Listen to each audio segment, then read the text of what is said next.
cup of coffee, sit back and listen to Change Your Attitude, Change Your Life. Change Your Attitude, Change Your Life features stories to inspire and motivate you. Live your best life now. Listen, learn, think, and decide. Change your attitude, change your life. Visit cyacyl.com.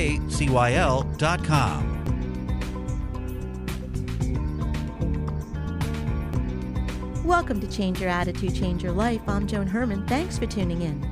Do you get so hung up on your perceived flaws that you have trouble seeing your true beauty? Michelle Phillips, a former celebrity makeup artist turned TV personality, author, and motivational speaker, knows from her years of experience that all too often in life, we tend to find what we believe to be a bad feature or personal flaw and then obsess on it. The result of these obsessions can be ongoing damage to our self-esteem and self-worth that keeps us from feeling beautiful and achieving our goals. Sadly, many people think that the cure for this inner damage lies in exterior fixes like losing 10 pounds or getting a new haircut or relationship. It's time to move away from focusing on our flaws and start gaining strength from our positive assets. Michelle joins us today to give you the tools to erase the most important negative voice in your head, your own. This real-world advice for mind, beauty, and spirit will have you looking good and feeling better.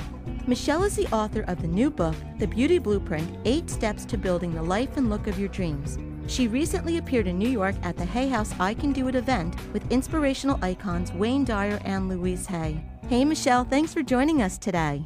Thanks for having me, Joan. It's an honor to be back with you again.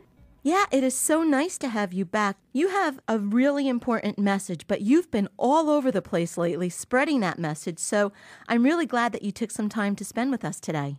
Oh, thanks for asking me. Anytime I am here, because I love your mission to help inspire and empower others, and I share that same mission. It's just so important, and I think that focusing on what's right about us rather than what's wrong with us, which is how we've both basically been programmed throughout our lives, is one of the keys to really reclaiming our self-esteem. And when you have a really good, healthy self-esteem, then you can get out there and achieve anything and create wonderful relationships, have more prosperity in your life. I mean, the list is endless. I was talking to a friend of mine who happened to have been at that New York event, and she and I were talking about the speakers and what was happening, and I mentioned your name because you and I had a conversation about a week ago, and I just brought you up, and she said to me, "Oh my gosh, you will never believe what Michelle did on stage." And I said, "Well, I know." So tell us, Michelle, what did you do when you got on stage at Hay House in New York City? I walked out with no makeup on, my hair pulled back in a ponytail, and purposely I hadn't had my color done in about 8 weeks. I decided that I was just going to go on with a black turtleneck and yoga pants and just be the stripped-down version of me, which is pretty much who I am every day.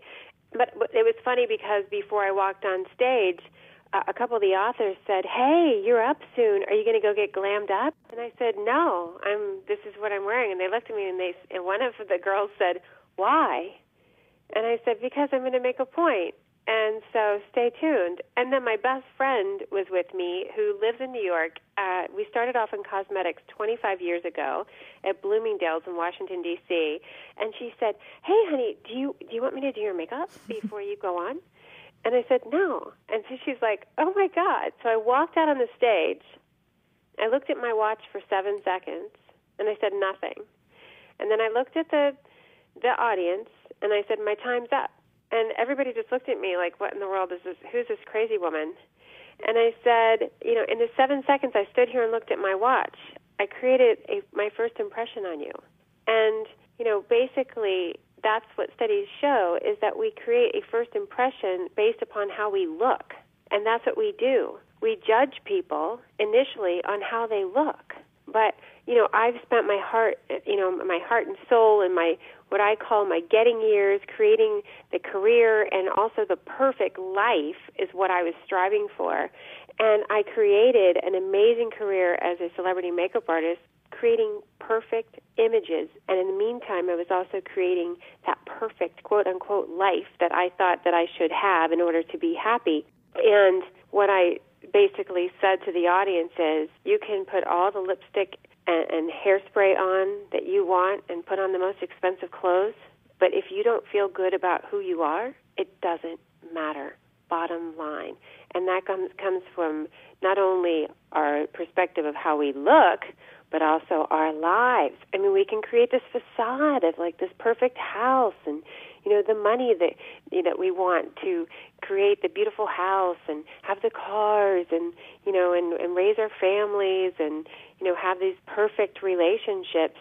But that's not attainable. And so now in the business that I'm working in, not only as a life coach, but as a beauty expert, because I still teach beauty too, just from a different perspective, we're looking at an industry where billions of dollars are being spent not only on cosmetics, but anti-aging products, because our focus is on looking youthful. And then also plastic surgery is on the rise, antidepressants. 1 out of 4 people are taking antidepressants and sleeping pills. That's because people are trying to strive for this perfection, and they can't get there, and they're frustrated. So that's why I walked out on stage with nothing on, because I want people to really look at, wait a second, who am I, and what is it inside that's missing that I need to find again rather than looking outside of myself. Michelle, I agree with everything that you just said, and I'm just as guilty as the next person. So when we're getting all of those external messages, and you just said within the first 7 seconds, people judge you. So when you're getting those externals, how can you be strong enough internally to say, I can push that aside and not care if I'm 10 or 20 pounds overweight? How do we do that? Well, what we do is we focus on what's right with us. Okay, because first of all, my clients always sit in my chair, always, or either when I'm doing their makeup, hair, or wardrobe, or when I'm coaching them as a life coach, they tell me everything wrong with their lives. Mm-hmm. So what we do when I'm working with people is let's talk about what's right about our lives. Let's talk about what's beautiful about us, because I only see the beauty in you. I don't look at someone and just look at everything that is wrong. I don't even see it. We are our own worst critics, right? So list all of your beautiful qualities. List all of your beautiful personality traits, your talents, your gifts, and even what you're grateful for. Your home, your health, your kids, your family, your friends, your job, whatever that may be. And take stock in what's right about you, because we attract more of what we focus on. And so when we focus on the negative, we're going to continually bring more negative into our lives. We're like magnets. And you know what the interesting thing is when we start to focus on what's right about us, and then we say, oh, okay, you know what? I'm going to dress the body I have today and not worry about waiting till I lose 10 pounds, because I want to feel really good about who I am today. And what that leads to is every single day as you rebuild you, what you do is ultimately you start taking better care of yourself.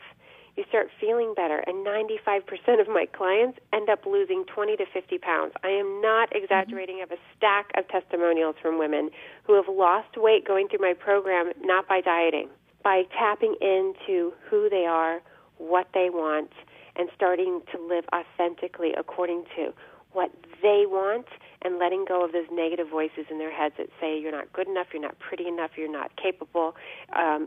Your friends or family might think you're crazy. They start letting go of that and saying, wait a second, what is right about me, and what am I capable of, and what can I start doing now to improve my life? And it's miraculous shifts that you will see in your life.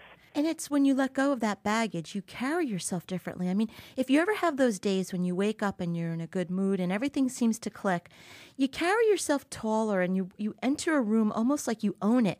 And those are the days that really wonderful things happen and people are responsive to you. So I definitely see what you're saying. When you bring that beauty from the inside out, it changes everything around you. It does. And, I have a quick story about a trip I took to Italy. Did I tell you that story? No. About last summer?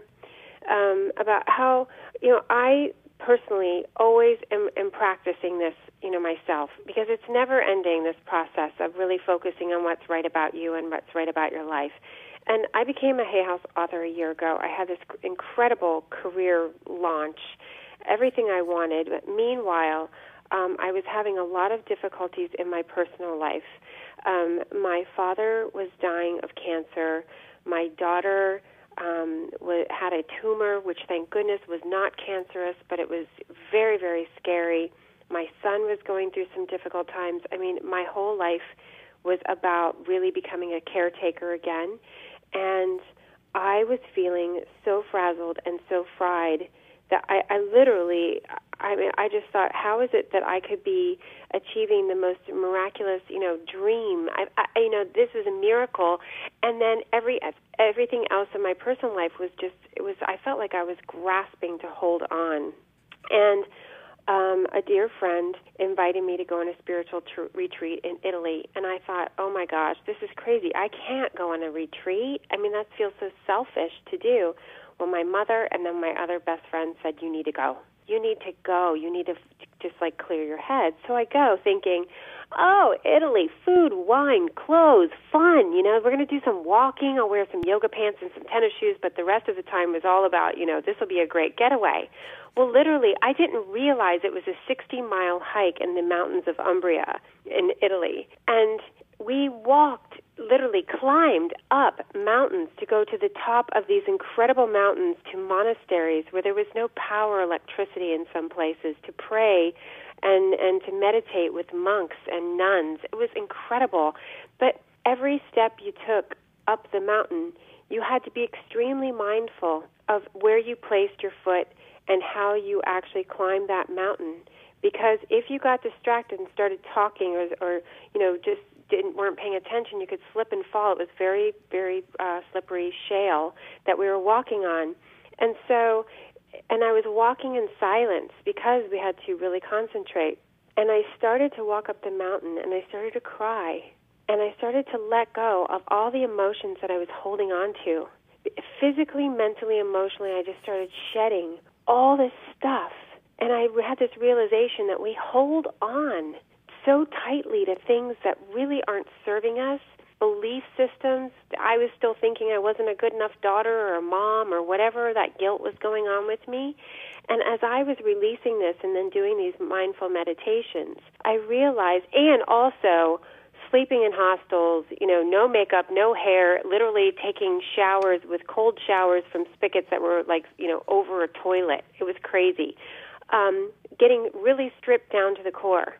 That's when you see the reality of what really goes on in our lives and how we hold on to so much negativity and how it eats away at us. And so when I came back from Italy, I had an even stronger calling to share with people to let go, not just of our belief systems, but what are we holding on to, emotionally, physically, relationships, jobs, all these things that are making us miserable. We're allowing those things to make us miserable. And those are the things that are robbing us of our beauty.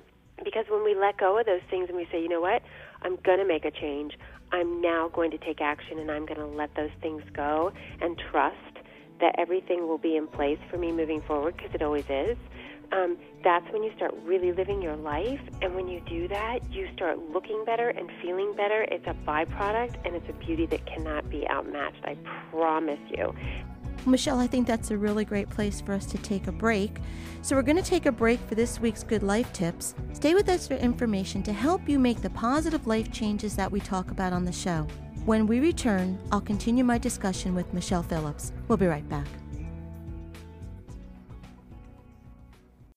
Welcome back to Change Your Attitude, Change Your Life. I'm Joan Herman. Our guest today is Michelle Phillips, author of the book, The Beauty Blueprint, 8 Steps to Building the Life and Look of Your Dreams. Michelle, before break, we were talking about the importance of focusing on our positives and loving ourselves as we are. And I want to go through a few observations that I've made. These are a list of some things that I feel we do on a regular basis, and I would really like to get your advice about what you think we should do to overcome these types of behaviors.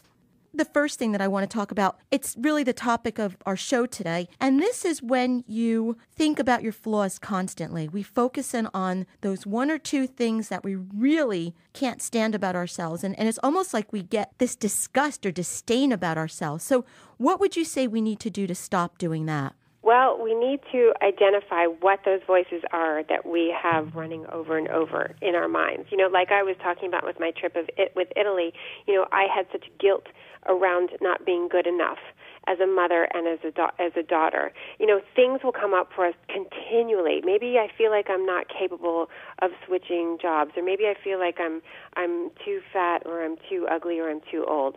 So write down what those negative voices are that are running through your head, because there's a difference between thinking about them, and writing them down. And then what I want you to do is write down the truth of what you know about that. So, for example, if you feel like you're not capable of doing something, write down all the things that you are capable of and that you have achieved up to that point. So I want you to flip those negatives around to positives, because 9 times out of 10, really those belief systems are coming from someone in your life when you were younger who shared these beliefs with you, and then you took them on as your own belief system, and then as you become an adult, they become even louder voices. So where were you told when you were younger, and by whom were you told that you were not good enough, that you were not capable enough? And then write down who that person is. And then I also want people to recognize that most likely the person that shared that with you did not have the intention to hurt you. Sometimes those things are said to us saying, be careful, be a good girl, don't make a mistake, or you don't know how to do that yet, so don't venture into that world, go over here where it's safe.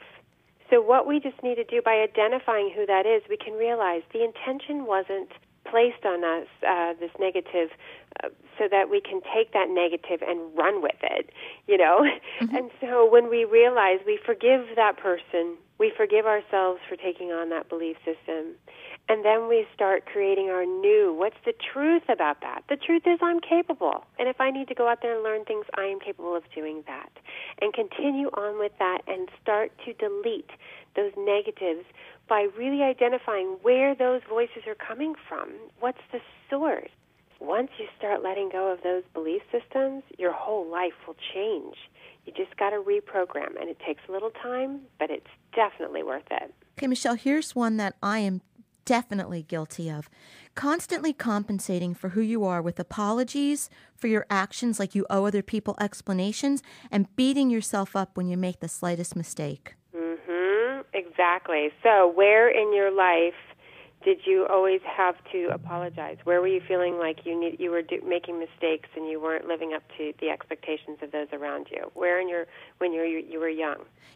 I don't know. I mean, I've always been an overachiever, so I'd have to give that some thought, and I know this is something that a lot of people do. Right. And so maybe it could have come from your mom or your dad. And here's where I really want to stress this. If your mom was just saying, you know what, don't do that, or something, and you were apologizing, oh, I'm sorry, Mom, I meant to do this, or I meant to do that, you were seeking approval, okay? So when you were seeking that approval and then beating yourself up if you felt like you weren't doing the right thing, it's because you're always wanting to do things, actually, that's also a strive for perfection, which can set you up for constant feelings of inadequacy. So when you identify where that came from, say it was your mom. I'm sure your mother had, 1,000% of wonderful intentions for you by just saying, you know what, let's make sure that we don't, we go by the rules, we do things correctly. I mean, I know as a mother I've done that with my kids. But what happens is each of us as children take on a belief system from our perspective, from the adult. The child's always innocent, and so we take on this perspective, and then we run with it. And so now we just need to break that, because now it's not it doesn't matter who it came from. The main thing is that you let that go and realize, okay, my mom didn't do anything, had any ill intention here. I just took that perspective and ran with it, and now I need to forgive myself for beating myself up for so long and say, enough. I'm not going to apologize anymore. I'm just going to do the best I can and know that I'm always coming from a place in my heart with good intentions, and whenever that beating up starts happening, if I start beating myself up, I let it go. Let it go. Let it go. And if you need to meditate on that, write it down, journal, whatever you do. Practice, practice, practice, practice. And I promise you, if you become very mindful of it and you really do this practice, you will start to let that go. And can you imagine the freedom of not having to do that anymore? And it goes back to loving yourself. Everything goes back to loving yourself. Right, exactly, which is that the forgiveness comes in.